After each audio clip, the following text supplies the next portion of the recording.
ফোনের স্ক্রিনে তোমার নাম উঠলেই আমার মনটা হাসে।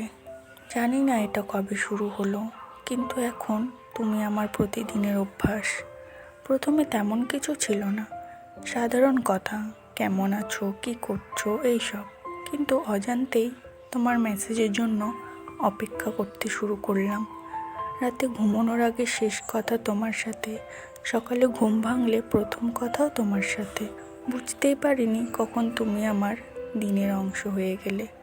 তুমি যখন বলো খেয়েছো, তখন খুব সাধারণ একটা প্রশ্ন আমার কাছে বিশেষ হয়ে যায়। তুমি হয়তো জানো না, তোমার একটুখানি খেয়াল আমার সারা দিন ভালো করে দেয়।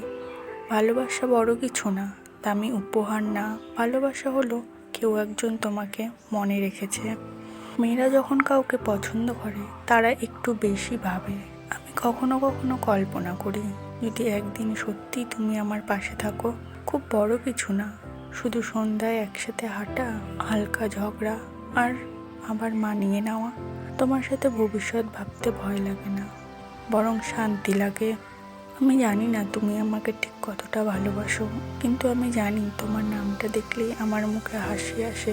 তুমি থাকলে মনটা হালকা লাগে, তুমি চুপ থাকলে একটু খালি খালি লাগে। হয়তো এটাই ভালোবাসা, ধীরে ধীরে কারোর সাথে জড়িয়ে যাওয়া। যদি তুমিও কারোর নাম দেখলে অকারণ হাসো, কমেন্টে শুধু একটা শব্দ লিখো, অভ্যাস।